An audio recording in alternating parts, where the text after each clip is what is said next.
you do under pressure? Oh. 1, 2, 1, 2, coming off the top, y'all know how we do. Listen, I'ma drop a freestyle you can cherish. I'ma send a shout out to the host named Eric. 1, 2, 1, 2, coming off the top, y'all know how we do. Listen, I'ma drop a freestyle you can cherish. I'ma send a shout out to the host named Eric. Yo, he's never on some average shit, you know Eric, he stays loud and passionate. I'm about to break it down for y'all with a clever song. Yo, shout the host named Thomas, cause he's never wrong. And shout to John, you know that he's smart and quiet, unlike my freestyles which cause a riot. I'm about to do it like this cause the people love me. Shouts out to PHP the Ugly. It's called ugly cause it's not professional, but I'm about to come through and bless it with style. So let's do it when I'm spitting, I perfume the room. Yo, the segment of the show is called Doom and Gloom. That came from Thomas. Yeah, can nobody go beyond this? I get the mic and then I'm about to keep it like a promise. Yeah, and y'all know we fill them up with anguish. We talking about the PHP, the programming language. About to break it down, no exaggeration. What do y'all do for a living? Web applications. Okay, I can dig it. My words spray tight. They getting together on the Thursday nights. Yeah, when it comes to rhyming, you can call me the new dude. I spew true lyrics while y'all broadcast on YouTube. So let's get it. You know my lyrics are major. All up in the comments, they got plenty of haters, but they doing what they doing. Keep it ugly. We ending every show with the saying it's lovely. Let's go. Hey, shout out to y'all. Peace to the whole squad, man. Hope your channel is doing real well on YouTube. Hope you guys are having fun. And it was an honor and blessing to do this little custom freestyle for y'all. Hope you enjoy. Stay up. Yeah. Hey. Yeah, let's see how you do under pressure. Oh. Yeah, I've been wanting this shit forever. I've been in the field with whatever they throw at me. Brush it off, pick myself up, moving on to the better. Okay. Hey. Yeah. Ain't no errors, baby, it's a new era. I wake up early feeling rich like I'm Kesha. I get to the paper, boy. Extra, extra. Okay. Episode 372 of the PHPUgly podcast. I am Eric Van Johnson, and with me is John Congdon. Hello. Hello. 372. Man, he If came right out of the gates with it. this is your first time listening, we this is about as good and clean as it gets. But we are a weekly podcast that focuses on the PHP programming language, the PHP community, and we talk a lot about our company, PHP Architect. Here's the breakdown for you. We do this thanks to some sponsors, honeybadger.io, as well as our supporters on Patreon. We're going to talk about all of them a little later. And if you want to be part of the action, you can be by joining us in our Discord at discord.phpugly.com. And you will be part of the chat, which for some reason is not showing up. Why is that not there? Boom, now it is. That's a All good right. question. That was that's pretty much going to be it moving forward. So buckle up and enjoy the ride. Need to work on our lower thirds. We should have a lower third for our Discord when we introduce that so people know where to go. You know, that whole thing. I need to be better at that. Maybe one day. Rip. Why is I'm not even in our Discord. I'm seeing people post in chat. I'm like, hey, I'm not seeing that. So yeah, there you go. And it's Bucky. Technically not first, but you're first on screen. Good job. There we go. Skip, thanks for the kind words. He said, I enjoy listening to your podcast for many hours in my car. What? I just said they. We don't know. Male, female. Oh, now it's my Discord activity and my first live session. So welcome. Yes. Yeah. All right. And OFFS has the appropriate response of "I'm so sorry." So that's pretty much how things roll here. It is. John, we get razzed by our supporters on Patreon. How crazy is that? Doesn't seem right. Oh man, what a week. It's been getting over a cold, finally getting out on the field. The rain finally stopped, getting on the field for baseball. Baseball season starting, baby. Wearing my Yes, Padres shirt. there you go. It has felt like a long week, and I have a funny baseball story for you in a bit. How was your week? Okay, except I'm constantly reminded how completely unromantic I am as a guy. It was Valentine's Day that this week. I assume that's a world thing, but I don't Yes, know. yesterday. Um, and my wife, my current wife, did a bunch of nice things. She got me a hat to wear on the show, which has a little rose on it. And speaking Aw. of baseball, she got me a rose made of an actual baseball. That's a baseball that they've now made into rose. She did these nice romantic, loving gestures for me, and I got her a tablet because I don't understand how to romance. I got my wife just a heart box of Dove chocolate. I don't know. I don't know how to romance either. Yeah, yeah, and I thought it was so I did get uh did get her a tablet that was like rose color, so it was like it wasn't totally like cold geeky black. It had some romance to it. Yeah, that's about as romantic as I get, I guess. I'm not good at that stuff. We always, for the kids, we cut out hearts and we put little notes on their door, so when they wake up they have just a door full of hearts with messages from us. Mhm. That was the one semi-romantic thing I did. Is I did the same thing for my wife, like put the little hearts on the door, little messages. But outside of that, yeah, I'm in the same boat. John put a little heart on his wife's door and just said, "What are you making for breakfast?" She did. She got up at 4 a.m. to make heart-shaped waffles for the kids and me.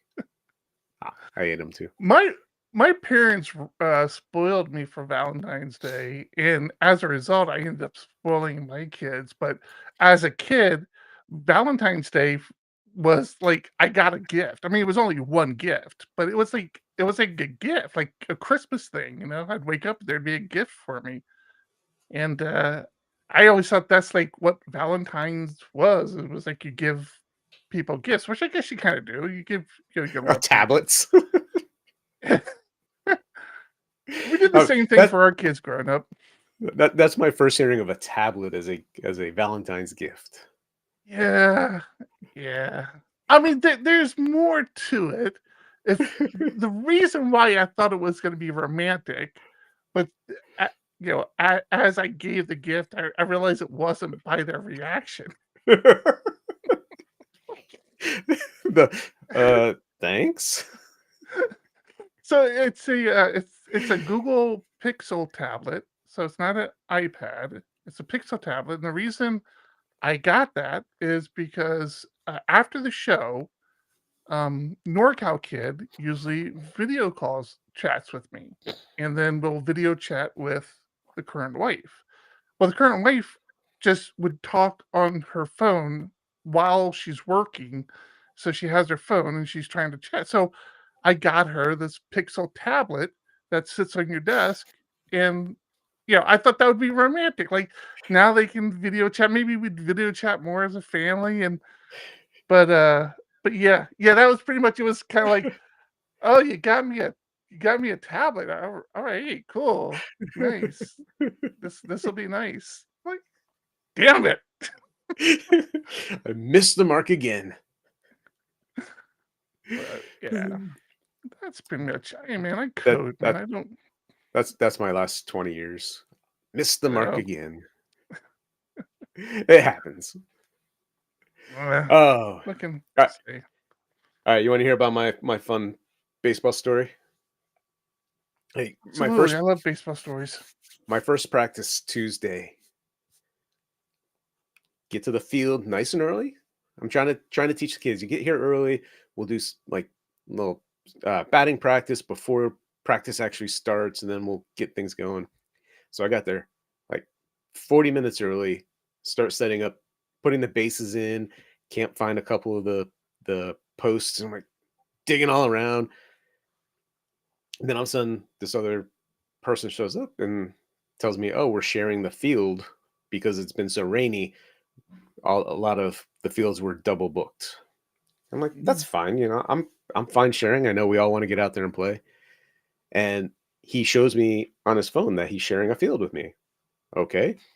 We work together to finish setting the field up. I get my net all set up, like the whole shebang. I'm ready. I'm like, where are my kids? Like, not a single one showed up. Here it is, like, now I finally look, it's 5 after the official start time. One of the kids shows up that I hadn't met yet. I'm like, "Hey, you on my team?" Met him. Finally look at my phone. Yeah, my practice was moved to another field. Oh no! I spent 45 minutes setting up a different field. I finally like grabbed my kid and then this other kid. I'm like, "All right, we got to boogie over here." I'm trying to carry all of my equipment as best I can, 2 fields over. Oh, so Luckily, you were in the same location, just that you were on the wrong field.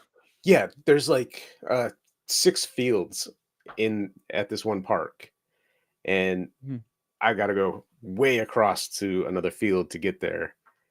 I get Yeah. over there. Luckily, one of my assistant coaches had started warm-ups as I got there, but I'm carrying all the stuff. I get over there. Now I'm stressed. Field's not set up. There's no bases in, so we're not going to do base running. It- Bad first impressions. Our first practice, and I appear to be 15 minutes late. I'm like, no, I was 45 15 minutes minutes early. late and drunk. I mean,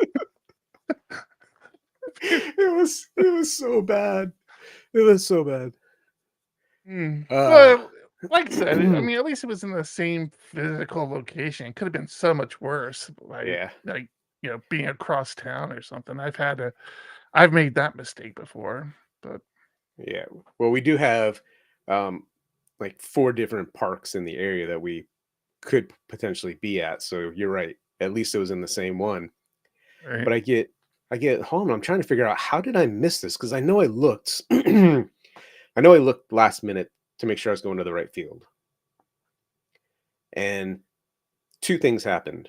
One, I got an Excel sheet early in the season that showed me all of the teams and where they were practicing. And I'd pulled that up so I could schedule a scrimmage with another team, in a couple of weeks. So I referred to that for where to go. I also thought I looked in the real time app that we have. And it turns out I probably did. I left at like 3:05 and my wife got an email at 3:09, field changed.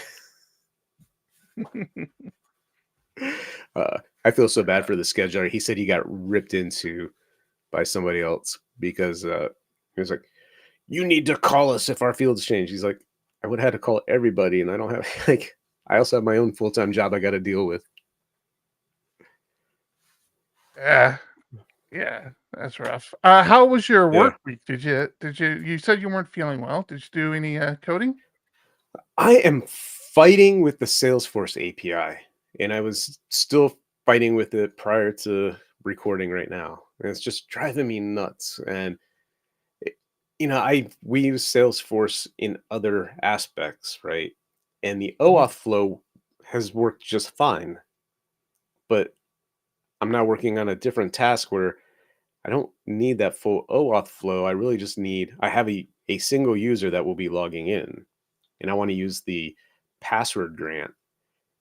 And I've tried every which way to make it work, and I keep getting uh, invalid credentials or authorization failed, is what it is.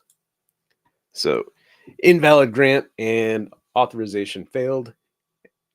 I've asked ChatGPT, I've watched YouTube videos, I've done so many things trying to make this work, and it's just not.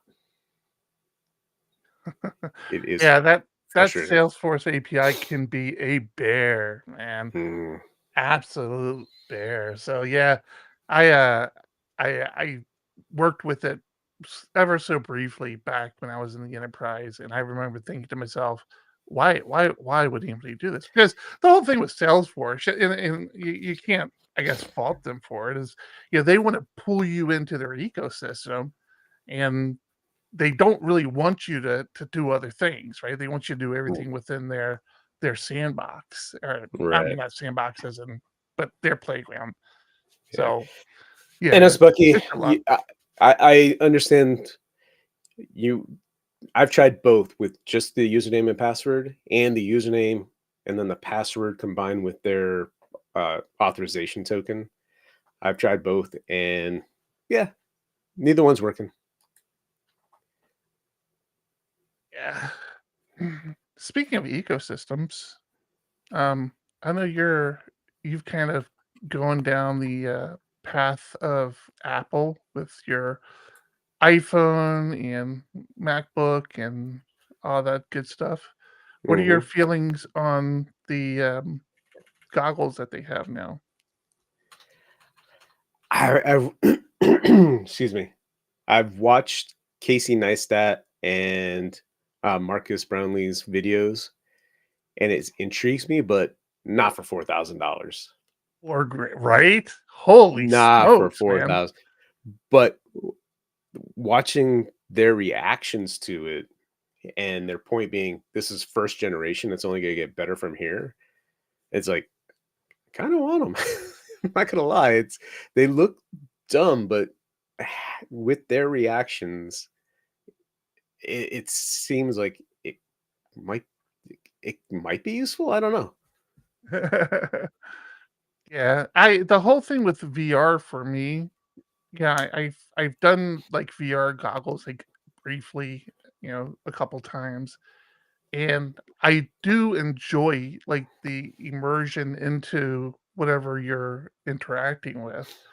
But I have this thing where I can't stop thinking about the fact that there could be people around me looking at me that I can't see. Mhm. It's like I'm never comfortable with that. It's just not something I'm comfortable with. So I never really kind of bought into the VR thing. Not that it was a bad technology. I think it's a great technology, and I always thought that it Y- would be used more for therapeutic things, but y- um, I think you're but thinking more augmented reality than the virtual reality, right? no, I'm thinking virtual reality. But Okay. uh, but that was the thing I'm liking about the Google goggles or whatever they're called is you can see through them. Like you can see your surroundings. And that can do like augmented reality and Are you, all that other stuff. And Google I or the love app or the Apple Vision? Which one are you talking? What are you talking about? Apple Vision. With the Okay. the Yeah. Apple, right? You Yeah. said Google goggles. That's where I was confused. I oh, did I say Google? I said, Yeah. yeah, Apple Vision, the Apple Vision. Yeah, Yeah. you can kinda see through them, you can see your surroundings, so that, like, kind of removes that, but like you said, not for 4 grand. It doesn't, Yeah, so they're very careful not to call it virtual reality or augmented reality because it's spatial computing. right? And Because Apple has to do it their own way and have their own words. well, did you watch Casey Neistat's video? No. So he did it where he wore 'em for like a full day around New York City. So you saw people like staring at him as he's like walking down the street. So the fact that you're able to be in the environment and not and still be able to function, right? You're not completely blinded is interesting, but I don't think it's meant to be a everyday, all day wear. That would be a bit much. Yeah. I don't know who would do that. I just The need to be funny, able to see if my wife is coming at me with a knife or not. That's always important to me. well, the funny thing is you're not really seeing through it. You're seeing a representation of the world on the video. Oh, really? You're not Yeah. actually seeing through the glasses? It's like a Mm-mm. camera projection Right. It's thing? yeah, it's got so many cameras outside, um, are pointing out and displaying what's out there inside the goggles. Oh, I don't think I realized that. Mhm. Yeah. Yeah, I don't know. Probably won't be doing that anytime soon, but it's interesting looking at. I do like the idea of like sitting on a plane and having my entire workstation in front of me. Yeah, I've seen that where people like have made, and I guess what I didn't realize is I don't want to talk too much more about this, but uh Mhm. there it's like smart enough to know if you're moving or not moving, and if you're not moving, it puts objects in space that you can then walk around. So like you can have your Mhm. screen, your computer screen, but then you can, walk around it and go to something else. I thought, Right. that's I can't imagine like the coding involved for that. I just can't. As a developer, I just can't get my head around that. Yeah. I do like that, like you said, being on a plane where you don't have the possibility of somebody looking over your shoulder at whatever you're working on, or you're watching a movie that maybe not appropriate for an airplane. Not Mhm. like, uh, yeah. I was trying to say not that kind of movie, but you know what I mean. Well, what's that sound? Dung dung dung dung or whatever the whatever the Pornhub intro is. You Uh, see it on and all I mean, the big reason I know it is because you see it on the TikTok. You see it on TikTok. It's like, I love reaction videos. All right, yep. so what do we got to talk about today, John? Well, I can tell you we had a nice little influx of ticket sales this week for PHP Tech. Hmm. Super excited about that. Uh, we're in the final stage where we have got to start getting our banners made and swag made and whatever else we're going to be bringing, because the countdown is real and scary at the same time. Where are we at? I see you I'm pulling out looking things up.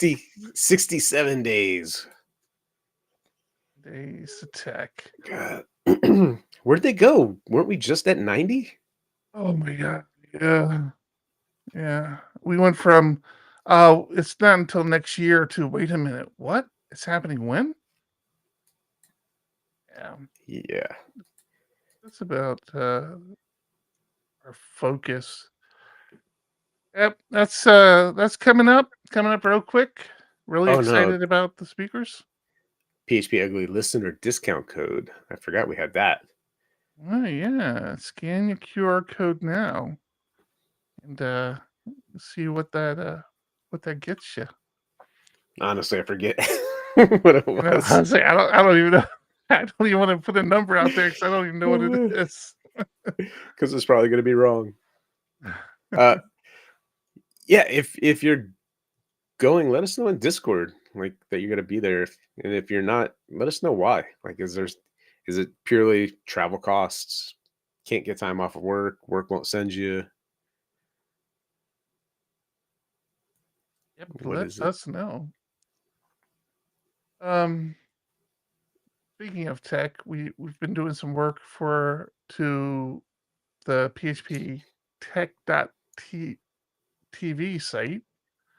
The only reason I bring that up is because if you have bought a ticket, um, right now I need to manually import, but we're going to make it automated here soon.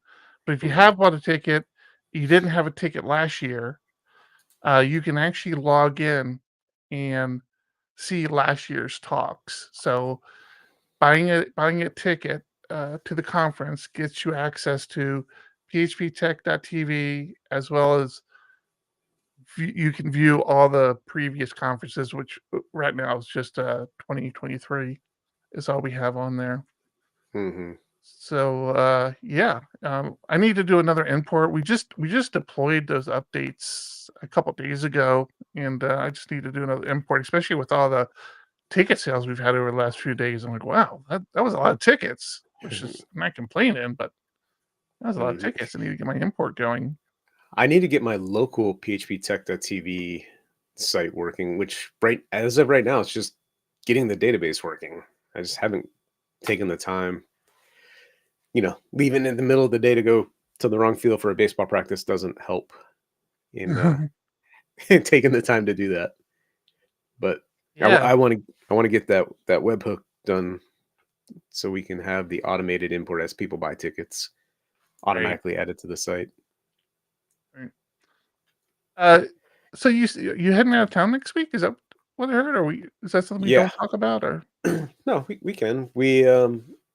So next week is ski week for our school district. Like the entire district gets the week off. And originally we were going to go camping just Monday, Tuesday, Wednesday. And it's supposed to rain again next week and just be crappy weather. And camping in the rain just does not sound like fun. So last minute, my wife found a nice small house in Big Bear. So we're going to go up there for a few days. I keep telling you, a PHP architect needs to buy a house in Big Bear that we can just have and be Airbnb when we don't want to be there. For listeners of the show who might not understand what John meant by ski week, here in Southern California, they are like the most privileged kids in the world. And the school district, at least our school district, the one John's in is the same one my kids were in. They came to the reality that during a certain time of year, their attendance would plummet because the families would want to go skiing, and you can do that in Southern California, even though it's nice and sunny on the beach. You drive a couple hours, sometimes not even a couple hours, but mainly the big ski lodge is like 3 hours from San Diego. So you drive a few hours up to this big ski lodge, and you're in major snow, great powder, skiing. So the school districts would realize that they get this plummet in attendance. When the attendance goes down, they don't like get as much money. Like you get so much money per kid who's in school. So they just decided, okay, listen, we're just gonna tell everybody we'll give everybody a week off in February, and everybody can go skiing at the same time. And what's funny, it's like it worked, but what was cool is if you actually went to one of the ski lodges, you like run into people from your neighborhood because there's only a few here in Southern California that are really like capable of good skiing and stuff. So you're walking around town and all of a sudden you're running into somebody your kid goes to school with. It's like, hey, that's cool. I didn't realize the schools get money based on the number of kids in school. And so my kid was out of school for like a week and a half a couple months ago, and we started getting hounded by some district person. We need you to sign this contract that you're going to do homeschooling for these days so we can still get money for their attendance. I was like, what? Really? Yeah, it's like a whole thing. Like, as long as you agree that they're going to do whatever work the teacher assigns to them, they can still count that kid in their attendance for however they get their money. Interesting. I didn't know that. I knew that they were paid per kids that were attending, but I didn't know that that was an option.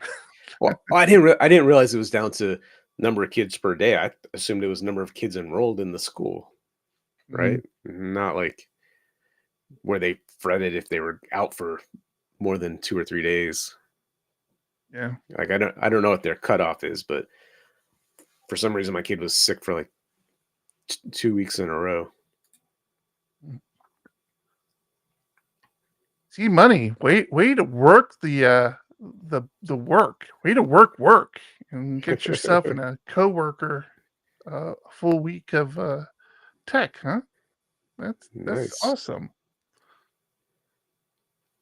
What's current wife saying? We lost SoCal kid on the slopes one year because she ran into another family from school. Yeah, that's true. Yeah, they just disappear. I was willing to write them off, but current wife's like, no, I'm pretty sure we need to find them. So, all right. Let's see, what have I been doing as far as code goes? We don't have a lot on our Trello board, We which don't. is going to be tough, but um, Why don't we yeah, why don't we thank a sponsor before we get into your week? How about that, Mister? that I'm trying to is a fantastic idea. Are you trying to I was, message me? no, I was trying to find Hmm, it and it wasn't working. what do you mean it's not working? All I right. keep going to the wrong spot. Oh yeah, it's over here. That's why. Thanks to our friends at honeybadger.io for sponsoring this podcast. Monitoring, like web development, can be complicated. There are tons of tools and techniques, but you just want to know that your app is up and that your customers are happy. When your customers encounter a problem, you need clear, actionable intelligence, not walls of charts and reams of logs to tail. That's why they built Honeybadger, the monitoring tool we always wanted. A tool that's there when you need it and gets out of your way when you don't, so that you can keep shipping code, know when critical errors occur, and which customers are affected. Respond instantly when your systems go down. Improve the health of your systems over time and fix problems before your customers can report them. Honeybadger is the application health monitoring tool built for you, the developer who cares about a quality product and happy customers. Be the hero of your team and sign up for a free trial and start monitoring today at honeybadger.io. Setup takes as little as 5 minutes. See what you've been missing and fix it. Once again, that's www.honeybadger.io.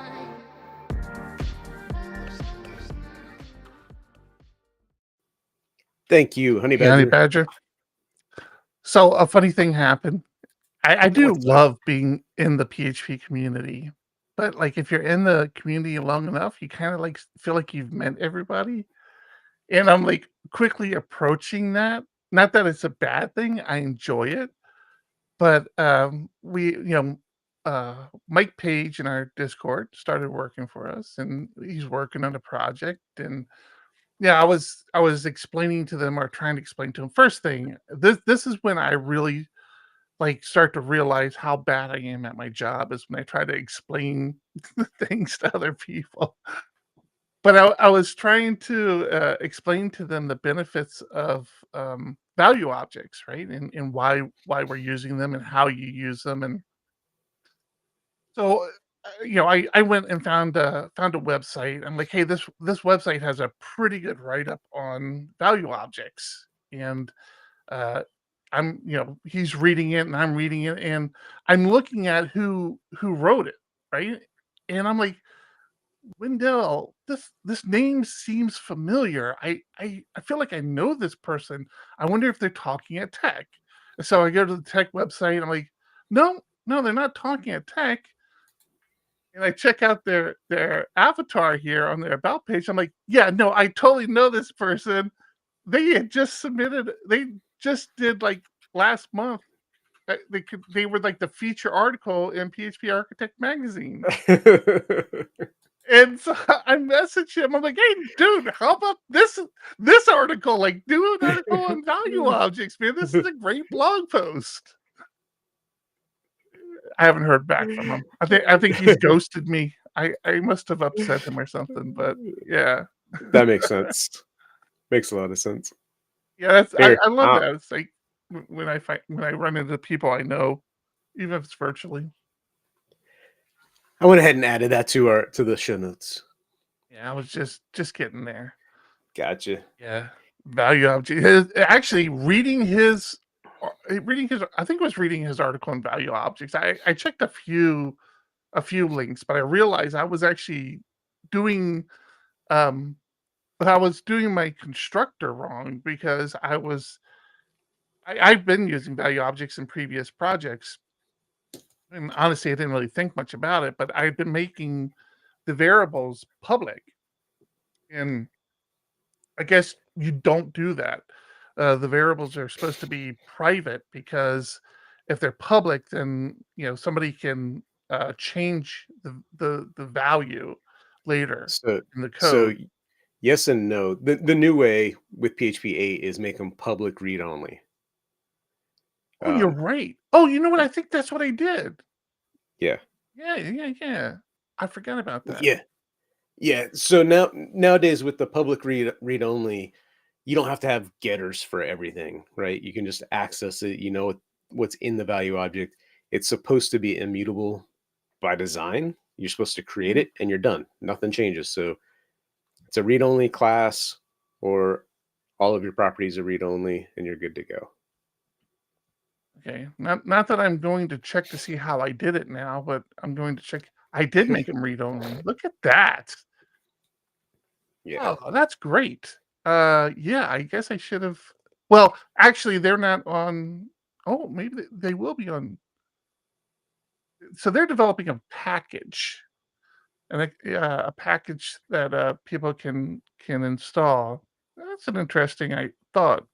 So, do you make the package require PHP 8 or higher? Because that's what's supported now, right? It's only PHP 8 and higher is what's supported. Right. Yep. So that's a reasonable ask.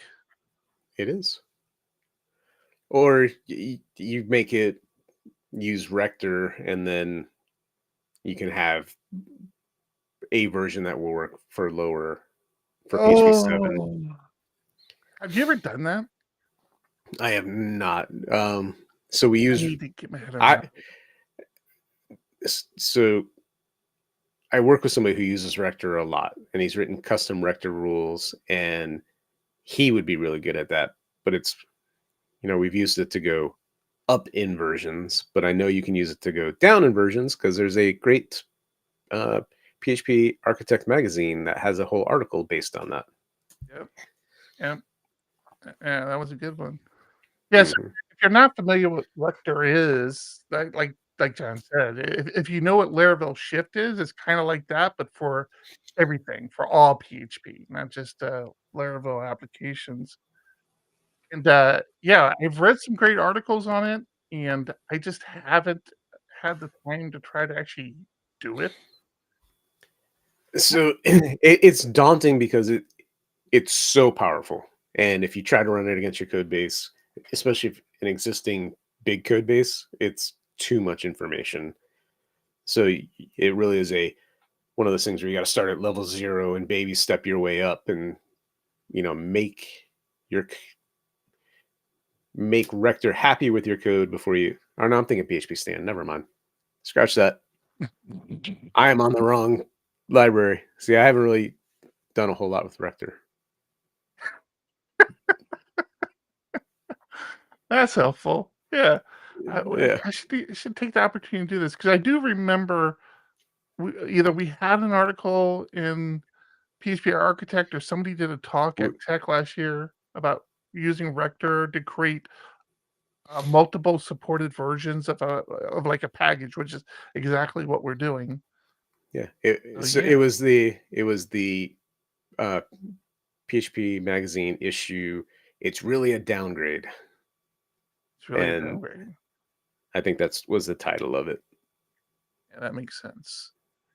And it really, you can write modern code and then make your package work for, earlier versions of PHP.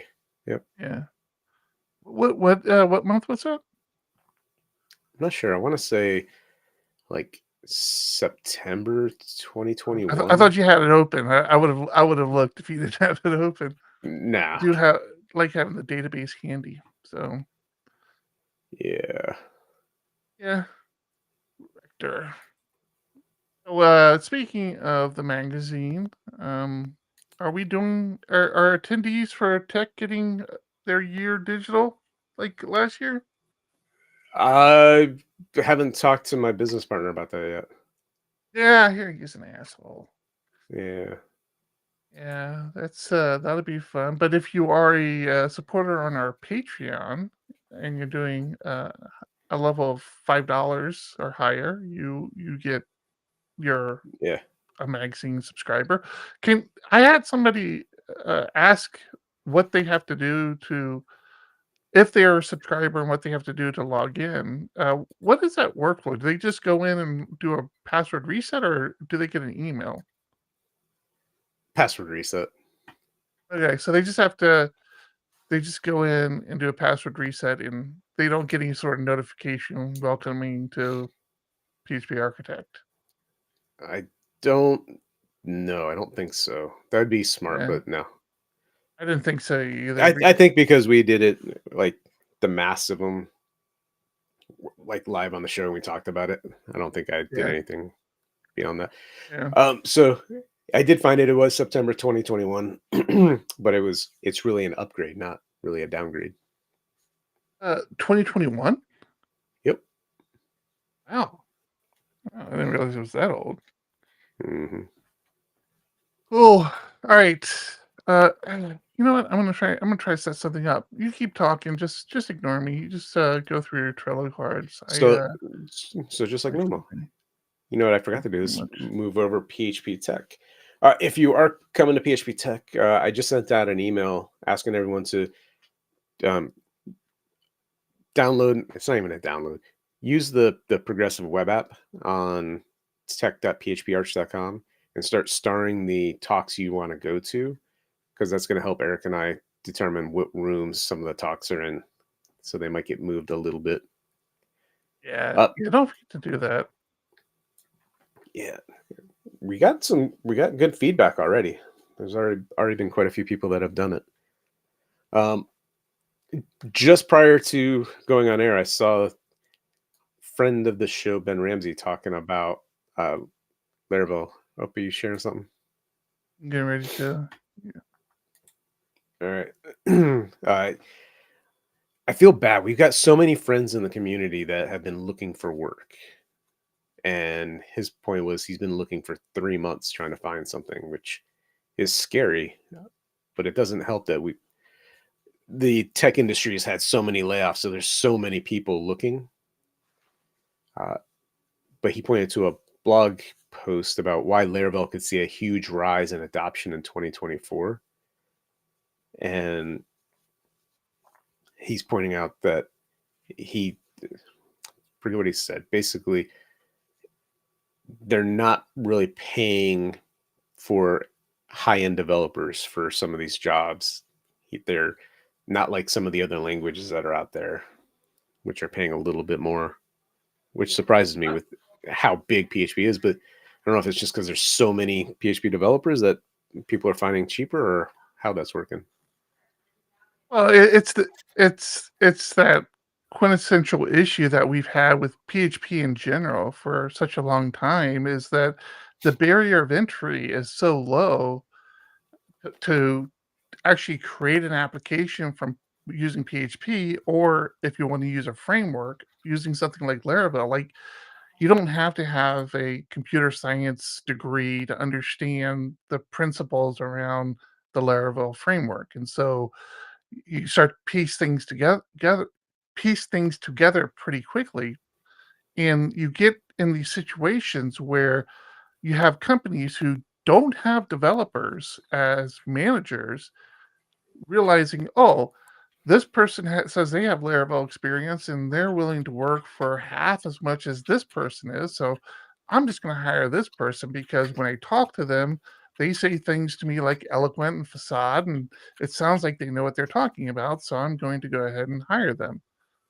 And it's just like, and they, it's, hey, you get in however you want to get in. But I've noticed from the years of us running a company, we've worked from both sides of it, where we've worked for companies and we've taken on contracts with the people who really didn't have any concept around coding or the effort involved, and just expected things to get puked out very quickly and perfect. Like, first thing, if you go into a contract, and this is just me speaking from my experience as a person who runs a business who survives off of PHP, a red flag for you, if you're a contractor or something, is if you're talking to a potential client and they say, hey, we just want you to build this and can you have it done in a month?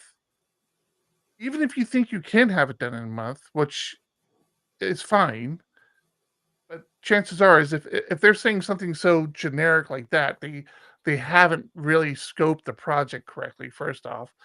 But if they have a concept of, hey, you're going to build this and then you can go away, we're just going to keep using it, and don't realize that no, you're going to need a developer to manage the application moving forward, because you're going to want to make changes. There are going to be things that are broken, and that's how development works. So if they have the concept of you're going to build something and then leave, that should be a red flag to you. I don't think they know what they're talking about too well. And those are the ones that hire these bargain basement developers. And there's nothing wrong with being a bargain basement developer. I think we all did our time taking on jobs at a cut rate because we wanted to code and we wanted to build up our portfolio and feed our families. Yeah. Now, the reverse side of that, the contract we just took on, the person who brought us in is very understanding of development. As a matter of fact, they were the company's developer. They are the company's developer for like 10, 20 years. And what's so nice about that is like you get through all the cruff. You don't have to explain to them why writing tests are good, even though it takes more time because you have to create more code. It saves you time in the long run. You don't have to explain that sort of stuff. It's such a great experience. I think our last contract kind of ruined me for contracts moving forward. Like that's all I'm looking for now. I was like, I don't want to even talk to you unless you have an established developer and let me talk to them. We've got a couple of small clients that just don't know development or just throw out just the most random stuff, and it's like, no, it doesn't work that way. I'm not one. If you're a very small, like if you don't hire somebody full time, if you don't bring on a full time contractor or bring in a company like ours for more than a normal work week, you can't expect something to be dropped as soon as you email or send a message. Like, yeah, we're guaranteeing that we're around and we'll respond in a reasonable amount of time, but it's not going to be as soon as you bark. Like, we're not on call 24/7 for you. Mm-hmm. Yeah, even we are for some of our bigger clients. Well, yeah, kind of are. It's funny because we have clients that we've had for a long time, and to this day, I'll get emails of, "Hey, we want to integrate with this service. How long would that take?" And it's like some service I've never heard of. It's very, very specific to their field that they have, and I'm like, yeah, you've given me no information. I have no development documentation. I don't know what the word integrate means for you because I don't know what we're integrating with. So I'm going to say it's going to take us a month and a half. How's that? I'm just going to pull a number out. I actually have a template of, where that's what I ask them, like, where are the development documentations? What's the authentication? How many endpoints are we going to hit? And just boom, send it out. Buttery is having having an issue on PHP Arch. I'm gonna take the blame on that because I was doing it live today and I might have broken something. He says, by the way, you're talking about that last message from him, or? Yep. Is that I get a save user failed error on PHP Arch? I'll look at that. Log in and reset my password. Right after this. Maybe we'll look at it live at the end of the podcast. We'll do it live. I love that. Yeah. I do. Yeah. We've really got to redo phparch.com. I know, really. Man. I know. I can't. I just. Yeah, I agree. We need to find that time to just start building it out. There's so many things I would like to do. All right, so I tried to do something last week, and I'm going to go ahead and do it now. I wanted to share this ARC. How would you pronounce ARC? ARC. Yep. This new ARC browser. A friend of mine brought it to my attention. I'm not a big fan of switching around browsers, although I've done it many times in the past. Uh, I I was a Brave user for a very long time before coming back to Chrome. Never really took to Safari too much. I was on Firefox for a long time, but like, yeah, the idea of switching to another browser, again, I'm just kind of like, I'm just not feeling it.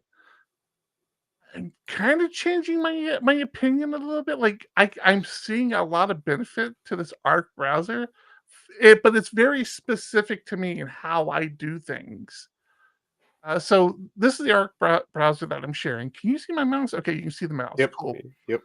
Okay, so I'm sharing the Arc browser. For the audio listeners, I'll try my best to walk you through this, but this is really like the visual part of the show. So the first thing that's really cool about this is I talked previously about how I use Chrome's grouping tab groups, right? And the fact that you can save tab groups now. So that's what I do a lot because I work on a lot of clients and I work on a lot of projects. So I would create these tab groups that would have a bunch of tabs in it that were related to that project or client. But there were some drawbacks to that. The biggest drawback for me was when I wanted to do things for like PHP Architect, I had another profile for PHP Architect in Chrome that I would open up, and it would be its own window, and I'd go find it because I didn't want to have to log into like Mastodon again and a couple of other things that don't share credentials. Twitter's okay 'cause you can have multiple accounts in one, but Mastodon was like the big one. So I would have like these other browser windows open, and it was just a pain because I'd have to try to find the browser window. Well, Arc, eh, for me, there's a lot of like paradigm shifts on how you think about how you do things. But one of the coolest things it has, one of the coolest features it has, is down here at the bottom. You can set up essentially profiles. I think they call them profiles. What do they call them? They call them spaces. They're not spaces. So the cool thing about a space. So I'm going to walk you through my spaces real fast and kind of explain. Hopefully, I don't do any information leak, but um, let's talk about this for a second. You notice there's no address bar or anything up here. It's all here on this left side, right? This left side drawer Hmm. that pulls out. And this can actually go away. So this is like one of the nice things. Like once you start using Arc and you understand how to do things, you can have like the full real estate of your screen. You don't have tabs, you don't have toolbars. It's just the web page or whatever you're working on. As a Vim person, I'm going to put out there, and somebody who likes working with their keyboard, Arc is very appealing because they have a ton of keyboard shortcuts to do things. I haven't learned them all yet, but the one that I do know that I use a lot is the T key that brings up like this little search tool thing, which is where you'd put your like links in or whatever you're working on, right? So I can just Okay. do PHPUgly, whatever. But and they don't. So this is the hardest thing that I'm struggling with is that it doesn't have a concept of bookmarks. There are no bookmarks. Everything is a tab, and you can have pinned tabs that are that function like a bookmark. Like these are tabs that you will always have access to, but they don't call them bookmarks. And then this bottom half, these are temporary tags. So these are only here for a while. And I think I haven't I haven't noticed enough to see if it's real or not. But if you don't use a tab for a while, it like stashes it away or something. Oh, But really? these go away, right? Okay. These buttons up here, these are just like things I use frequently. And you'll Did see you like this. did you have to manually put those up there, or does it Arc know Yeah, you so use you those a just lot? grab And like like, Reddit, boom. Now that's up there. That's all it is. That's all Gotcha. that is. So this is where I'll have on my personal Twitter, Mastodon, Blue Sky is right here. Do you But still Blue Sky? But trying. oh, I'm trying I to get into Blue Sky. Dude, okay. there's so many PHP people on Blue Sky now. It's crazy. Look at all this PHP stuff. This is all PHP. Hmm. I'm like, yeah, I'm trying to do it. I think I literally have one post on Blue Sky. That was before the game on Sunday is all I have out there. So I have it up here because I kind of go through my socials. And it's cool because like I hover over this calendar, I don't even have to open it up. It shows me what's coming up and where I'm at in the day. Same thing with email. I'm not gonna hover over email, but it's kind of the same thing. So they have these little window peaks for certain things. Don't forget to Uh, bring your trash cans back up. yeah, I need to bring the trash cans back up. Yeah, today was trash day, so yeah. Thank you for reminding me. All right, so at the bottom here, they have these spaces, and I know why they don't call them profiles. So if I stay on a space long enough, you can see that I'm actually using a profile called Eric Van Johnson. That's my personal one. And you can actually create multiple spaces that use the same profile. So what that buys for you is it allows you to have some consistency as far as like uh, the websites you visit and things. But each space that opens up is almost like an incognito. It's not incognito. It's not hiding anything on the browser, but it's It's new just not session. not sharing credentials, not sharing Right. cookies. Cookies. It's not sharing cookies or anything. So if as I come across, this is client one. So if I come over to client one, you can see I have client one, laid out a little differently. We have team meetings at client one, and I have I have special, I have links that I go. I have my same email and stuff set up on that I have on my personal one, just so I don't have to switch back over to the other space just to check email. Because if I'm in this space working, this client one working, I still want to have access to my email. Same thing with client two. I come over here to client two, and client two has a different set of links that I have up here. For like Jira, they use Jira, they use a few other things, but like these up here, are all still the same. This is still my calendar, but again, it's not sharing with that other space.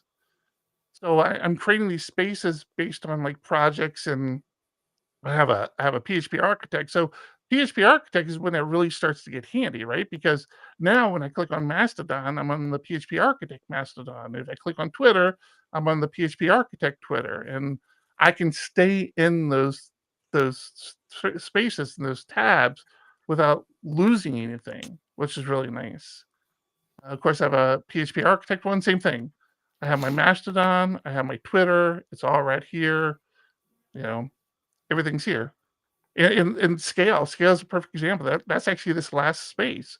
I have a different email and a different calendar for Scale, because I'm working with Scale, and I have a Scale email address.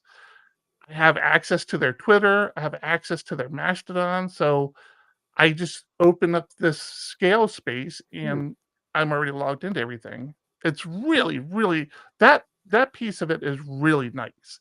The one thing that isn't nice, in all transparency, is things like plugins. So I have to have my Vim plugin, and I have to have password, one password plugin on everywhere I go. Right, like it's not an option not to have that. Well, Right. because these are not sharing sessions, it's not aware of whatever plugin you have on your first uh, session or space. So you have to like install all this stuff again. Hmm. So that's kind of like, nah. I mean, I'm okay with it. So It's got some. can you open multiple windows with each having its own being in a different space, or are you literally in one window the entire time? So No, not from different spaces. But what you can do, check this out, is you can split screens, and you split screens as many times as you want. Let me see what else. I'll just open up this. Oh, shit. Let me split that screen. Uh, I'm still learning these things. So you see, everything has keyboard shortcuts. I just haven't learned them yet. Hmm. So I'm like using my mouse a lot. Let's see. Can I just? I think I can just drag it. Yeah, there you go. So you have this like concept to split screens, which is kind of cool. That Uh, would be that could be so confusing too, though. I could see that being nice if you're working on something specifically, but mhm. I could also see it being very confusing. Yeah, I don't use this a ton. Um, I have a tendency. I just don't use it. You can like create other windows, so you can create. I forget what it's called, and I honestly don't remember how to do it. But you can create like these separate windows that aren't connected to this window, and it becomes like its own browser. Um, so one interesting thing is like if you so I'm on this Epic Music right now. This is the service we use to play all our music. And if you click around, I think I have to. I actually think it needs to be a tab. I think it needs to be this tab. If I click around, does it do it here? Yeah, it does. Okay. So as I'm clicking around and I'm looking for things, right? If you look up here, so since this was a tabbed uh, bookmark or whatever you want to call it, link, but I have ventured away from what the original tab was. That's why it has this little slash in front of it. I don't know if that you can see that on the screen or not, but there's a little slash. And the whole principle of that is you can just like rewind it back to the starting point of that tab. So I was kind of like, okay, this is kind of cool, but I had already realized like I couldn't always remember like where something should go, like what space a tab should go on. And back in the Google world, when you have multiple profiles open, you can't grab tabs from one profile and drag it over to the other profile. But here you actually can. So like this one right here, I can take this and I can move it to uh, PHPUgly, right? And I can make it a pin tab over there. So if I do that, oh, I'm on PHPUgly. Sorry about that. I can move. I can move it to PHP Architect, and we'll make it a pin tab over there. So now, boom! It moved me over to PHP Architect. Or actually, it moved me over to Client One. I must have hit Client One and made it a pin tab. Now you The lose your session. So for if some, I had been logged into this, I would not be logged in anymore. Go ahead. I think I was missing it when you clicked on that. I didn't see the other spaces pop up. Like Oh, do you not almost, see the nah. So I'm sorry. You're not seeing it. So yeah, there's a pop-up menu here that comes up. gotcha. Yeah. Oh, because you're So sharing just a window, not the. yeah, That's sorry yeah. about that. That's all right. So I was just confused yeah. for a minute. Um so yeah, this is interesting. So check this out. Again, it's a different way of thinking of things, but depending on how a link works, if you I gotta find where that link was now. If you click on something, I think if it takes you off of the page you're on, let me see, is that it? Yeah. So if you click on something that takes you away from the page you're on, it actually pops it up um, as a pop-up window, right? You do right that. So it's like a pop-up window that you can then add it to a split by doing this, or you could just make it. Oh, well, I guess now because I've already opened it, it just makes it its own page. Yeah, it made it its own page. Yeah. So that's the other option is see, sometimes it opens up in a different tab. I don't understand what does that. Like, I don't get that. There are features on this that I'm not sure how they work, but sometimes it opens it up in a new tab. Sometimes it opens it up as as a pop-up, and then you can tell it to make it a new tab, or you can add it to a split. I don't know. It's a different Bottom line, are world. you recommending this browser? Not yet. Not as a developer. To be honest with you, I don't think I am. First thing, the loading bar is a very thin strip up top here. Like you can barely see it. I would have to go to a website that might be slow on loading for you to even see it. But if for me as a developer, let me click around. Let me get into this site a little bit. So if I'm looking at this and I'm trying to figure out where I'm at, the only address bar you have, even if you keep this open, the only address bar you have is this. And Mhm. it's very small. So you have to click on this and then find out where you're at, the total URI. I don't know if as a whole, if I don't like the product, I'm using it and I do like these spaces. I just, I don't know if I can switch to another browser first. It is Chromium based. So it's basically Chrome under the hood. You're not kind of like a Brave situation, right? You're not losing Mm, anything. They're not trying to reinvent the browser, the the engine, right? It's all mhm. Chromium. But yeah, I don't know where I'm at on it yet. I have kind of a love hate relationship with it. I don't. It's definitely not my full time browser. Um, I do love this full like give me all my real estate. Let me see where everything is. And it has other features like I haven't really gotten into where it has you can, do screenshots. Oh, it has this is interesting. Let me see if I can get to it. If I scroll over, it has these easels and notes. So you can like create notes that it's kind of like a Obsidian, I guess, but it's all within your browser and it has these easels where you can draw stuff. I don't really know who that's for, but it's there. I mean, maybe obviously somebody uses it because they built it, but Yeah. yeah, But I don't know. in Discord, Colin just said they use Arc and they don't remember how, but there's a dev mode for the tabs. There's a dev mode for the tabs. What I wonder what dev mode does though, right? I mean, Mhm. what's that? What does that mean exactly? Because I mean, I can still open up my inspector, which I assume just acts like this is just a normal Chromium inspector, which is helpful. I mean, this is definitely a big plus here. Mhm. Um, yeah, like my mouse, little things like this. My mouse has one of these like here I'll hold it up. It has this like side wheel here. So Uh-huh. if I'm over here on my spaces, I can actually just scroll through my spaces. Um, yeah, and these have keyboard shortcuts too. So that's where I spend a lot. So I have Vimium installed on all my spaces. So between the keyboard shortcuts that are in Arc already and the Vimium stuff, I do have to reach for my mouse less. I feel like um, using Arc. Uh, yeah, I don't know. I don't not like it, but I'm not ready for it to be my browser yet. If that makes any sense. Yeah.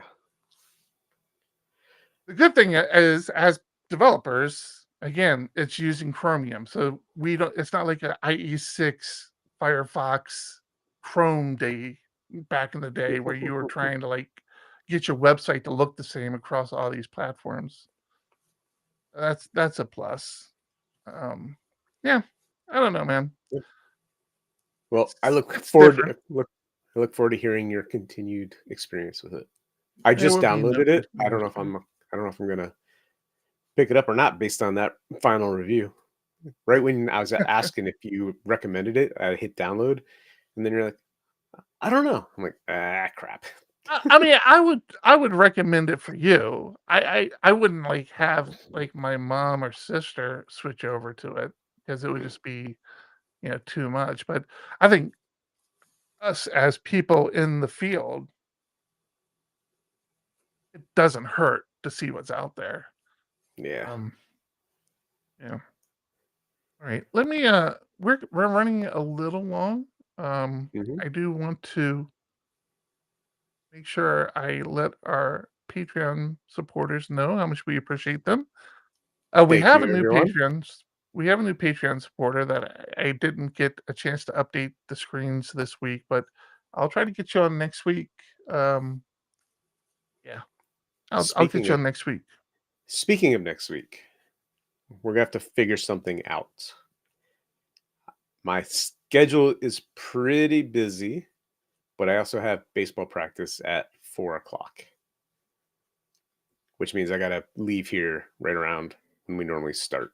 So, do you think we could squeeze this in at noon our time, a little earlier? I mean, I'm sure I could. I don't know how our listeners would feel about it, but next Hopefully, Thursday. I I'm looking at my calendar. I'm like, I have an 11 to 12, a 2 to 2:45, and then baseball practice. So we're figuring out calendars as we go. All right. You heard it here first, folks.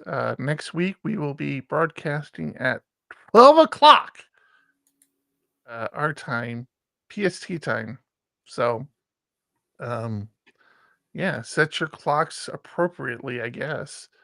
That is that'll be early. That'll be Yeah, different. it will be Looking forward different. to that. Hopefully, different in a Um, good way. yeah. What else is I gonna tell you? Yeah, I got, and I do have scale coming up. So when scale's here, we might need to skip that week. I don't know because I'm not going. Scale starts on like a win. No, it's actually scale starts on Thursday, and I'm not going out until Friday. So I'll be good that week. Actually, I'm missing the first day of scale, but I will be there Friday, Saturday, and Sunday for anybody who might be going. Let me know if you're going. I always like to hang out with my PHP folks, PHP peeps, whenever I can. I don't think I'm doing anything at scale. Like I'm being told that I'm getting a volunteer pass because of the work that I did leading up to scale. And it's nice because of the volunteer pass, it's basically like backstage pass. You can go wherever you want, whenever you want. But I don't know if they're expecting me to do anything for that. Yeah, I think we're good. Now, tomorrow's a big day for me. What's going on? I'm finally getting my solar installed, so I'm very excited about that. It's been a very long process. Even when I finally agreed to go with a solar company, which in itself took like a year of me like talking to different companies and not really liking what they were doing or finding bad things out about them. The solar company that I went with, which is called Sunrun, I'm not like trying to be secretive about it. I think I think is a brand, like a brand across the US. I don't know for sure, but they have been trying to get the permits to install in my house for since October. Yeah, September, October is when we signed the contracts, and the guy was like, "Yeah, we'll get the permits next week, and we'll be out there the following week to install the solar." I'm like, "Okay." And like, it's like, what are we in February now? They're finally coming out. Oh, And the sad part excited is, about that. once they get it installed, you still have to wait like X weeks before you can actually turn it on.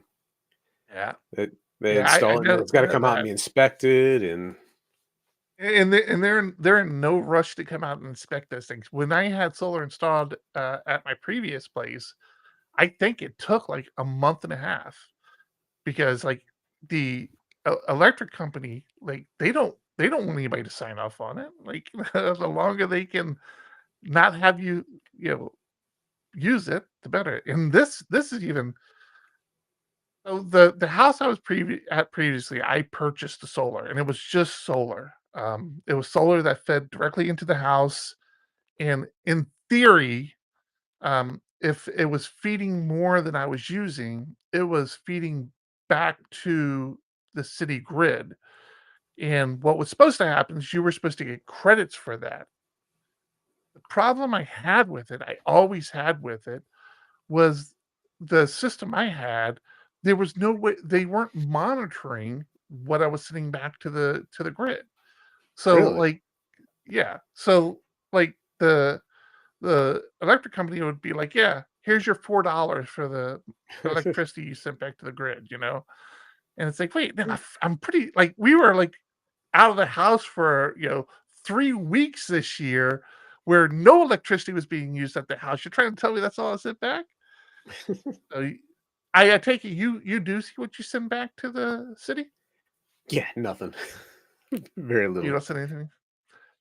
So the I mean, cool thing about I this, do. It's just we use so much at night, and you know, when it's not sunny it, out, that it kind of offsets. right, right, but at least you have an idea Mhm. of what you should be getting as far as a credit. And the funny thing about it is, at least back when I did it, the credit you got was not the same amount that they charged people to use the electricity. So, like, the same electricity you were sending to them, they were still making money off of it because, it was frustrating. So my new system that I'm having put in has the Tesla batteries. So I'll have 2 Tesla batteries on the house that basically take all the energy the solar produces. I mean, in in theory, again, you can top off your batteries and start sending back to the city again, but that's not really something that happens too frequently. And the cool thing about it is you run on batteries at night. So according to my sales guy, which I don't believe, they said that I can run up to a week on my batteries. I'm like, "You don't know how much What? electricity I use." Well, that's why they put 2 in. I'm like, "Dude, you don't know how much electricity I use." Like, I have computers and running all the time, but if I can run a day on my batteries, like, just if I can just get through the night on my battery, I'll be I'll be happy. We'll see. I'll keep you posted. I'm I don't trust salesmen, and I definitely don't trust solar salesmen because they're like one step they're in step with like used car salesmen. And if you're a used car salesman or a solar salesman listening to the podcast, I apologize. I'm speaking from my experience. But I'll let you guys know. I'll let you know how it goes, and I'm looking forward to it. We just lost electricity for like an hour last week, and it was like, damn, if we just had our solar, this wouldn't be a problem. Okay. Oof. Um, I feel like that's it. Yeah, anything else you'd Yep. like to talk about? No, you made me go look at my solar use, my energy usage, and it's not good. Oh, really? I saw 1 month. Yeah, December I produced less than 500 kilowatts, and I used almost 1,000. I was always bad at like tracking that stuff, and I should have been better. I'm gonna try to be better. I'm gonna try to be better this with this solar system, this solar system I'm having installed. And it's different. Like I said, I bought the solar at my previous place. This one I'm not. So I don't own the equipment. I just I'm paying somebody differently than the electric company for my electricity, but it's at a set rate that I actually got to negotiate. Like I negotiated them down. They were when the negotiation initially started, they wanted to charge me the basically the high end of what I pay on a monthly basis, like during the summer when I have the air conditioning running. And I'm like, okay, well, thanks. It's been fun talking to you, but that doesn't make sense to me. And they're like, well, you got to understand, like, your electric bill is going to keep going up. This you're locking in for the length of the contract. Like, it increases like 3% every year, but it's going to be 3%. It's not like the electric company that says, okay, we're raising everybody's bill by 10%, you know? Mhm. I'm like, yeah, I appreciate that, but you're still charging me the high end. So, I was doing it. I had this whole spreadsheet, me and my Google spreadsheets. I had this whole spreadsheet. I was showing the guy. I'm like, if you charge me this and this is so like, he's like, well, what if I can get it lowered? That was a mistake. 'Cause then I realized it's like, wait a minute, can we negotiate this? Because first thing, you should be giving me the lowest rate to begin with. So I'm already, and I told the guy, I'm like, the fact that you're not giving me the lowest rate, I already have a problem with this conversation. So go get the best rate and let me know what it's going to be. And so he comes back with a better rate. I'm like, thank you. So this is the lowest? And they were like, yeah. I'm like, all right, I appreciate that. Thanks for your time. Goodbye. And lo and behold, they went lower. So I was end of day, I was actually really happy with it. And because I wanted to buy the equipment. I really didn't want to rent the equipment. But the guy made a good argument where he was like, with the batteries are the problem, right? Because if Mhm. you get the maximum life out of the batteries, you'll get 10 years. And then you have to spend another $20,000 to replace the battery. So expect to spend $20,000 every 10 years. And that was like the breaking point where in my math it's like, okay, if I'm having to spend $20,000, I'd break even the first year, but 20 years from now, I would start to lose a little money, but I could be dead. I'll probably be dead in 20 years. So should I really worry about that? But yeah, some renting, I'm a So little I weird was gonna about it. bring I was gonna bring that up. Was That's the one thing I heard about Sunrun, is that you're leasing it versus buying it, and Yeah, pros and cons. yeah, it definitely has, and you can buy from Sunrun, but they really, really push the lease on you. Mhm. So I think with the battery, I'm like, all right, I guess this makes sense. We'll see how it goes. I'll let you know. I'll let everybody know. I'm Sounds getting a good. Tesla. I keep telling everybody I'm getting a Tesla. I'm finally getting a Tesla. Just a Battery. battery. Just a battery, but you know. You got it. All right. Hey, C We're Money shared what developer mode looks like. Oh, Yeah. okay. Let's C talk about Money. it on the post show. We will. We will talk. I will actually enable that, C Money, if you want to hang out with us for the post show. But for now, that's going to do it for episode 372. I'm Eric. And I'm John. Keep it Keep it ugly. ugly. 1, 2, 1, 2. Coming off the top, y'all know how we do. Listen, I'ma drop a freestyle you can cherish. I'ma send a shout out to the host named Eric. Yo, he's never on some average shit. You know, Eric, he stays loud and passionate. I'm about to break it down for y'all with the clever song. Yo, shout the host named Thomas, cause he's never wrong. Yo, shout to John. You know that he's smart and quiet, unlike my freestyles, which cause a riot. I'm about to do it like this, cause the people love me. Shouts out to PHP, the ugly. It's called ugly cause it's not professional, but I'm about to come through and bless it with style. So let's do it when I'm spitting, I perfume the room. Yo, the segment of the show is called Doom and Gloom. That came from Thomas. Yeah, can nobody go beyond this? I get the mic and then I'm about to keep it like a promise. Yeah, and y'all know we fill them up with anguish. We talking about the PHP, the programming language. About to break it down, no exaggeration. What do y'all do for a living? Web applications. Okay, I can dig it. My words spray tight.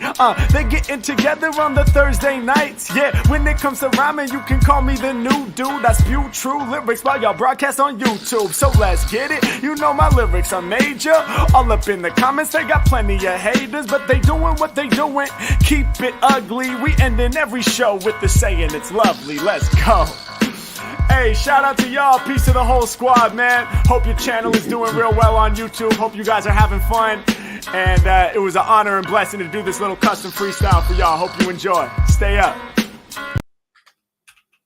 We really need to find a new rapper that we can thrust into the limelight and make them successful. All right, let me see if this works. I'm going to try to play some background music here from our music service. Trying to figure out what happened with Buttery's change, because mine, I was able to reset my password just fine, but I might have an idea. Are you hearing music? I'm not hearing Yep. music. Yep, I hear it. Yep. Damn, I wonder why I'm not.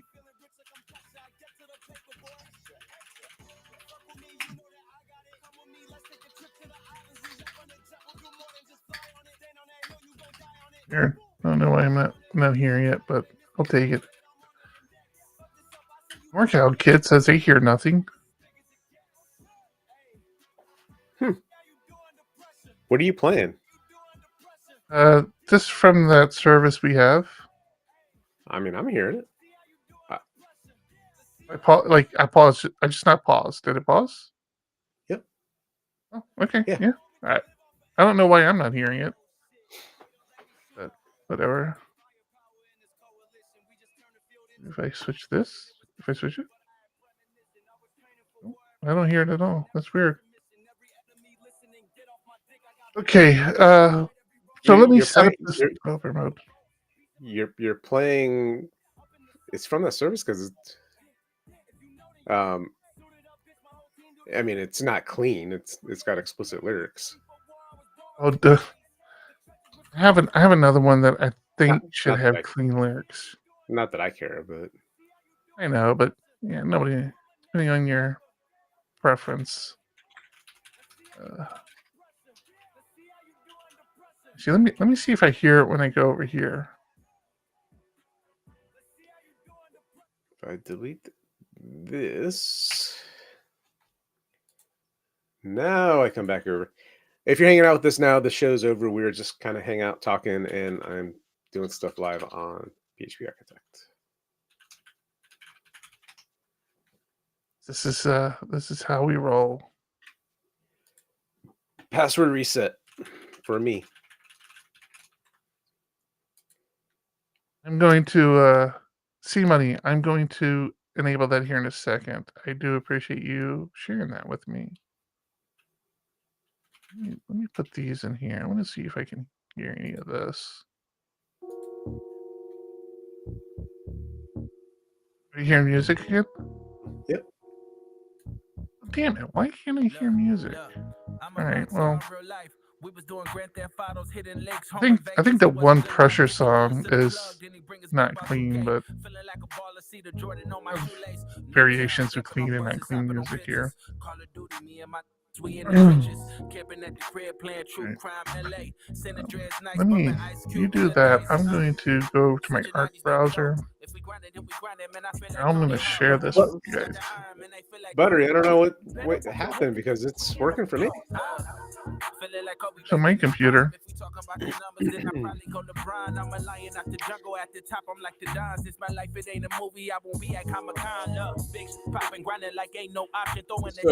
I was able to do password reset. I got the email. I was able to reset the password and log in. New developer, turn on developer mode. Look, I ain't turning down to nothing. Give me the crown or something. Unit full of G's back when Lord Bass told me how to stun it. Developer mode for this site. That's an interesting concept. So yeah, I have developer mode. Alright, that's fine. Yeah, look at that.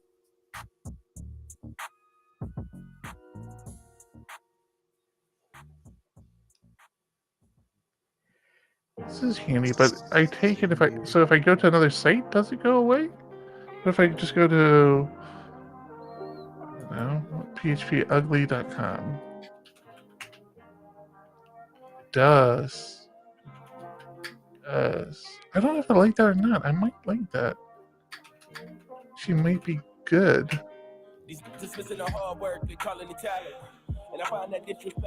The regular developer tools. I gotta learn these shortcuts. These. is this one. So developer mode. I don't know. I might be okay with that. Yeah. So because it's Hey. Chromium, you can still use the Google Cast, which is nice. I don't know what that is, but hang on.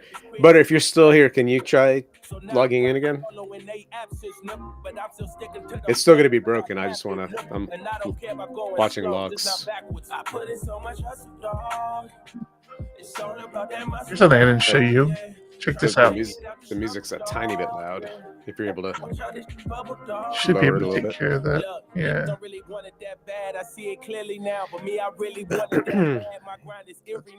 Is that better?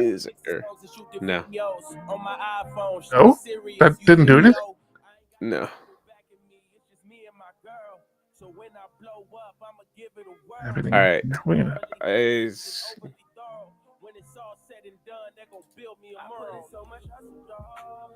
Save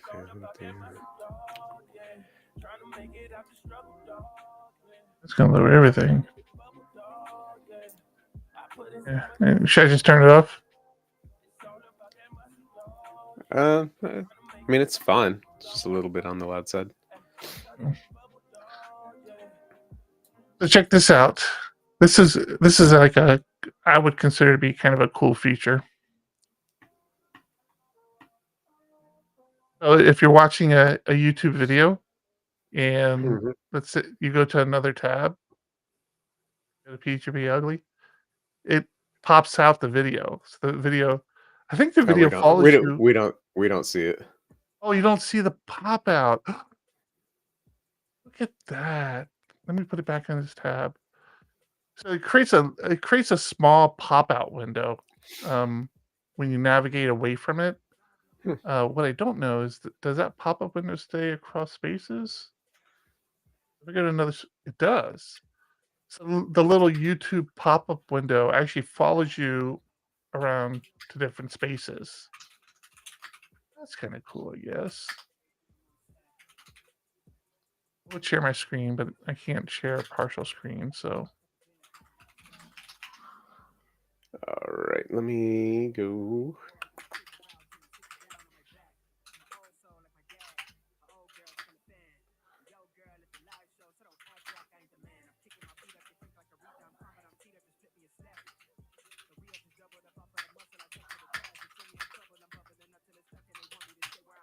Doing it live. I'm trying to. It's so far no bueno. Let me try to take that off.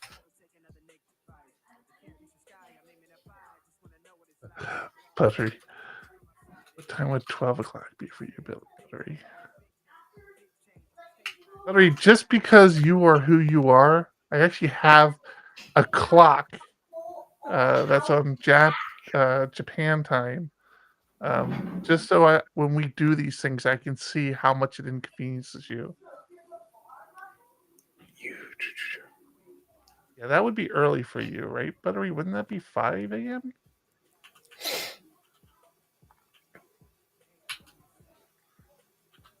Yes, I do believe that would be very early for you.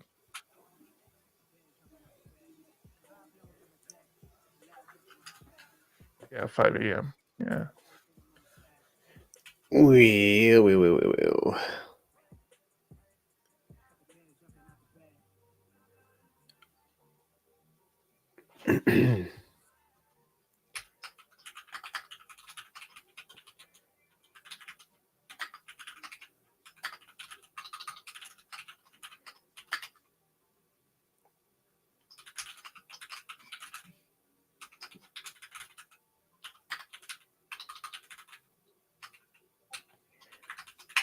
Butter, can you hit that again?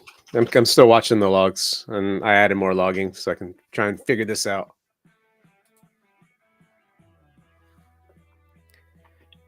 Can you just tell me what your password is so I can just keep trying it? Just kidding. Password is keep it ugly. Oh, sweet.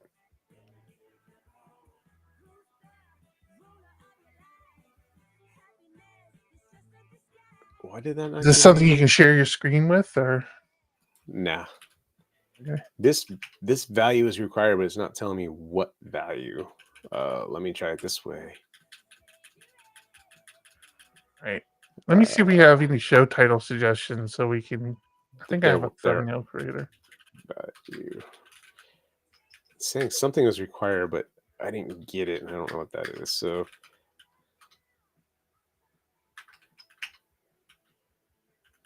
that's not that.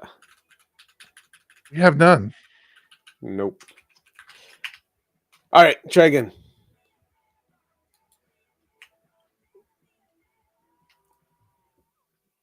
Oh, really? Interesting. Okay.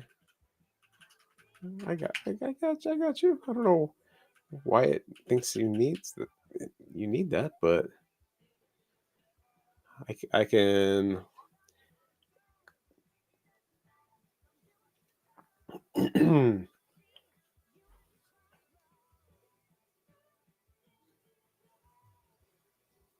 added a field to the user table, and it doesn't like. It thinks it's required, and I don't know why.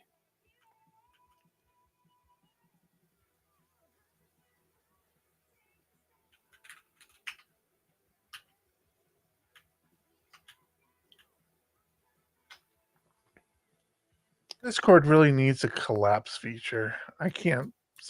Can people just start typing Discord? I can't keep looking at this video from Buttery. Disturbing me.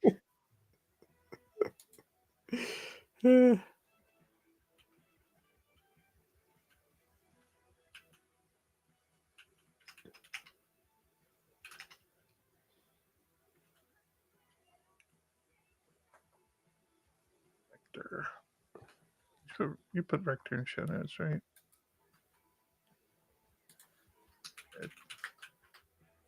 But Arc. I'll put Arc in show notes.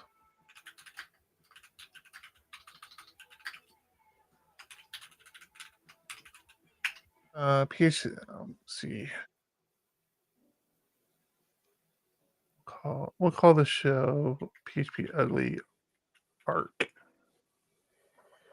It gets the arc of the show or something. No, let's do a Raiders of the Lost Ark. Okay. We do. Well, Buttery, two things. One, I don't see an account for that email address.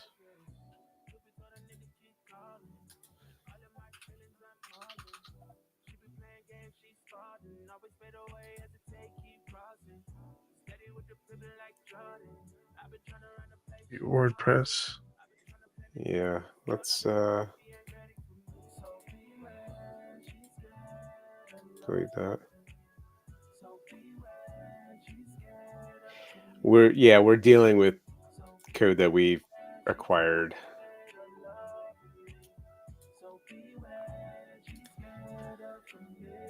Which is always fun. Yeah.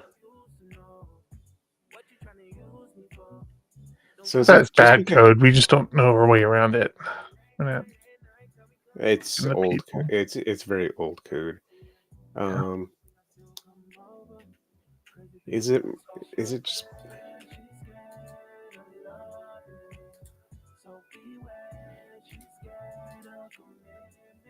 Oh, that's why I was looking for butter. Okay.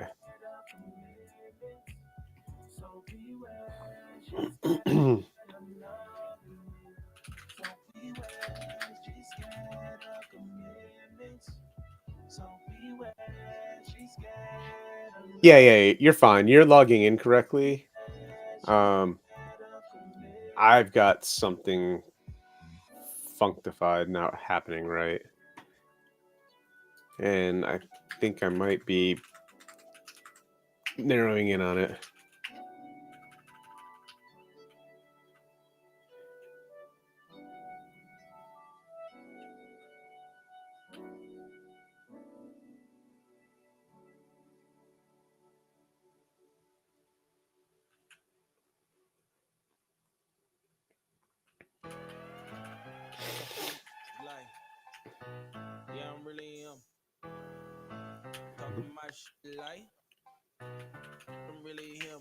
I gotta tell you, this Google tablet, although not on the level of the iPad for sure, I'm actually much happier with it than I thought it was going to be.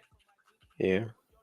Yeah, it's got some kind of cool features. The biggest feature it has that I like, do you use your iPad at all? A little bit, not a ton. On the iPad, you can do a split screen, but you can only do it for like certain apps. Like not all apps will allow you to split screen, which is frustrating for me because one of the apps that doesn't allow you to split screen is the Ring camera. Because I have two camera systems in my house. One's the Ring that I just all it was a cheap camera I bought to watch the back door to see if the dog wants to go in and out. And I have my regular cameras for security. And I'd like to split the screen to look at both of them at the same time, and I can't because Ring doesn't allow screen splitting on the iPad. I don't know S- why, but they don't. So use the home app. Why? So well, it integrates with Ring, and like on my home app, I can see multiple cameras. Okay. I have been I trying to. think, So yeah. I've actually been wanting to reach out to you about that. That so I started using the Home app when you had that Docker, whatever that Docker thing, Home Bridge, Uh-huh.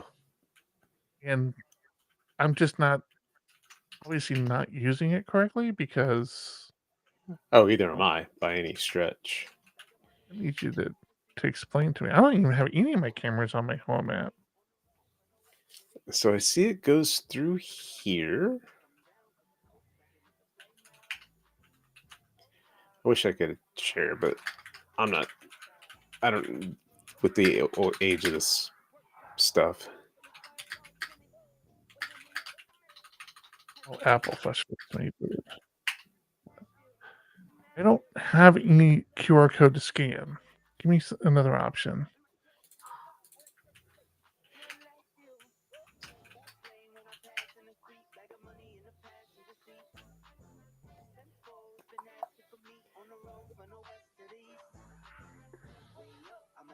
Okay. Oh, I bet it's that. User.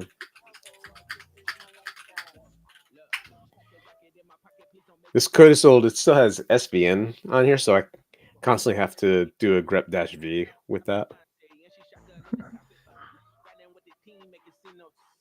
I am suddenly ASMR.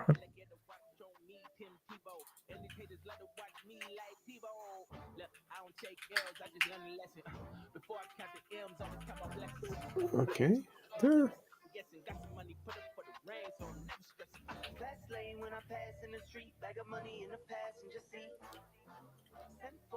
Right, that's what we're going to call it. Title's going to be Raiders of the Ark, ARC. Raiders of the Ark. That's what I'm going to call this show. Just because our Discord failed us. I'm not mad, Discord. Just Yeah. disappointed.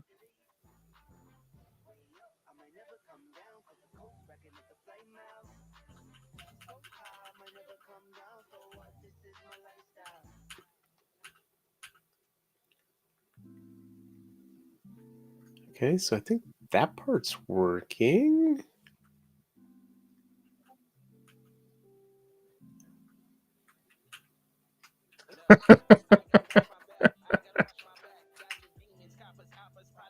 Do not delete. This one works.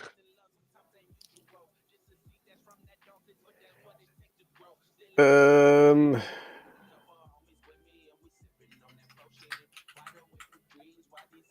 Oh. Oh, wow, I have PHP Storm running that whole time. Normally, I have to shut that down.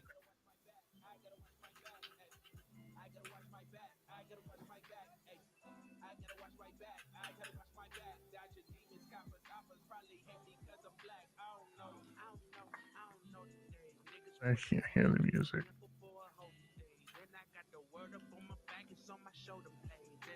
Workout Kid, are you making a thumbnail this week?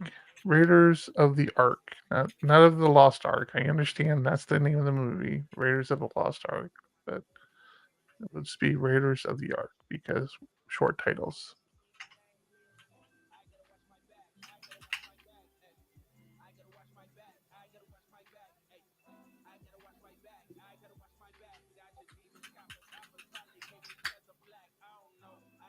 Working until 7. Oh,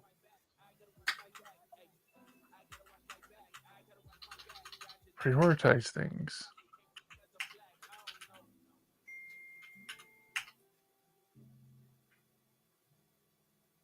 Raiders of the Ark.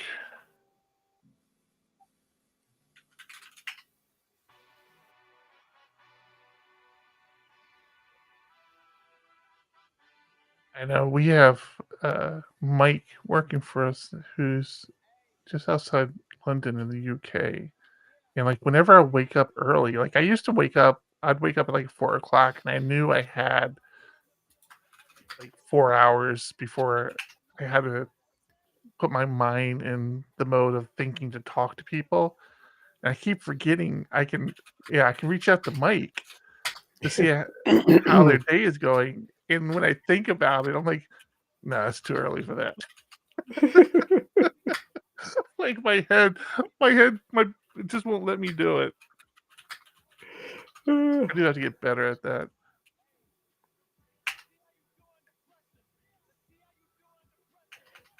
All right. I'm curious, Butter, if you're still there, try again. I don't like what I had to do to make it work. If this works. I closed our Trello board. Dang it. Because it's so hard to reopen.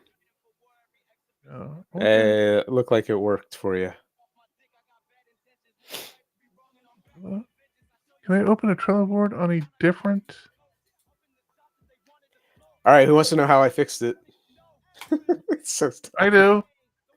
I don't know. Do I? No. I mean, you do. I added a field and I made it not nullable with the default of an empty string. But that with the code that exists, the active record code that is using it says, oh, that is a required field when you go to save it. So because we're not passing that field in, it's now not there and is required. Why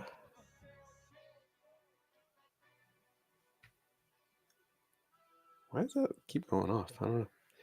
I don't know if that made any sense, but by making it nullable, default null, it's not required and it allows everything to work just fine. But why it failed for you and not for me is another story that I'm not going to try and figure out right now.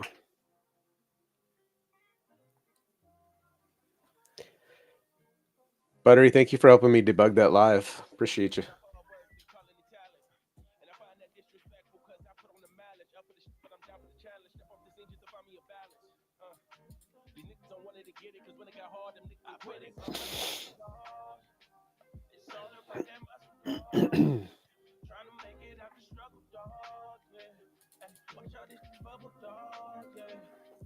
Shit, I chase hits to make some real shit, something that they feel cause all I know was speaking on some shit I really deal with, like how I and in the morning didn't feel was tired of being single. Hey, remember that whole, there's a client that writes and like, I want this done now.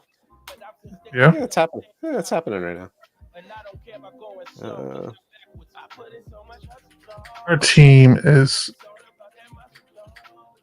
Oh, that one.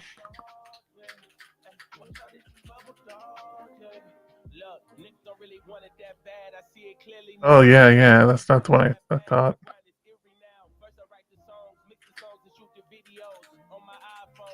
You hear me though? I ain't got no label backing me. It's just me and my girl. So when I blow up, I'ma give it a whirl. Cause I'm overly focused. and overly thorough. When it's all said and done, they're gonna build me a mural. So much hustle, dog. It's all about that muscle, dog. Yeah, trying to make it out the struggle, dog. Yeah, hey, watch out this bubble, dog. Oh, copy this.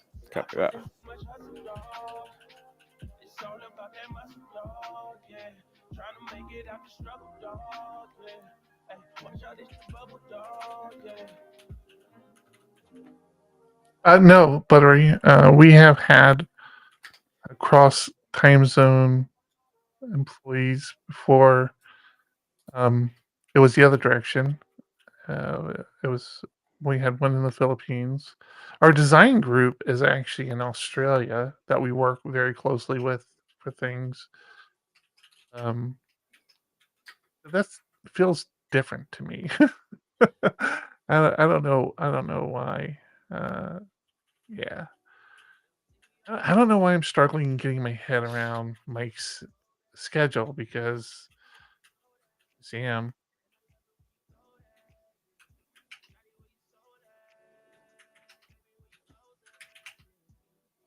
I think everybody we had before, I feel like the difference might be like what time did our design team come on? So it's midnight there now. So in 6 hours, be 6. Yeah. 9 o'clock. I don't know. I always feel like the people in Australia, I feel like I can talk to them before going to bed, which I can do for Mike as well, right? Mike is about the same time difference, isn't he? I think we realized about 11 o'clock It's when p.m. our time is when he's coming on. Yeah. So it's actually better. Mike is another hour ahead of Australia. Oh, yeah. I don't know, man. I can't explain it. It just is what it is.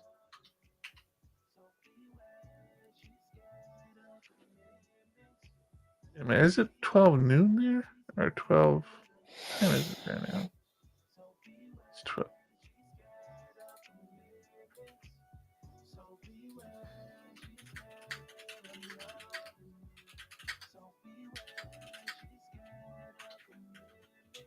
Australia. Yeah.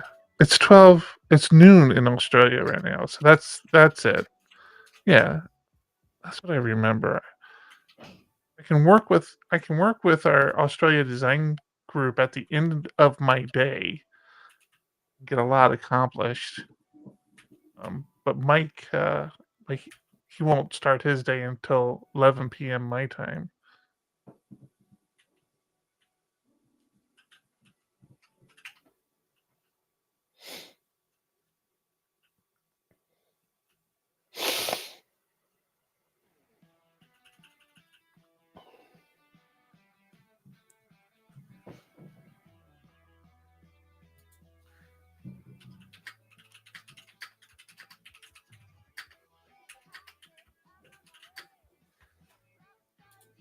That's actually what I wanted.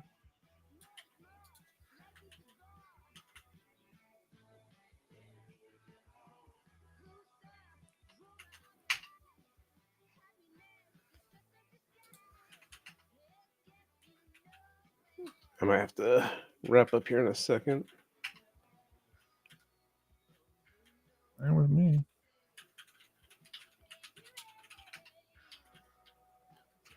Alrighty. Just let me find doing out. post show. A French guy does half a year in Japan and half a year in France. Always with information and meeting schedules. Yeah, I imagine that would be a pretty big time difference for you, right? It's 10 a.m. for you now, right? Buttery? It's 10 a.m. So Yeah. I mean, we've had people across the U.S. time zone, so only a 3-hour time difference for years. We still have people across the. Yeah. We still have people across the U.S. time zone. No, I know. I'm just saying we've had that experience for a long time, but it's only 3 hours. Once you go across the pond, it adds quite a bit. Yeah. It's a matter of All right. getting into finding a groove to get into. Yeah. All right. Yeah, David, that Liberty and I already got a show topic for next month. Let me make a note of that so I don't forget it. Alrighty. I'm gotta go pick up my kid from skateboarding. All right. Take it easy. Thanks everybody for hanging out with us. Yep. Thanks everyone. Uh, Thanks, Buttery, for helping remember, me debug. New next week. Bye.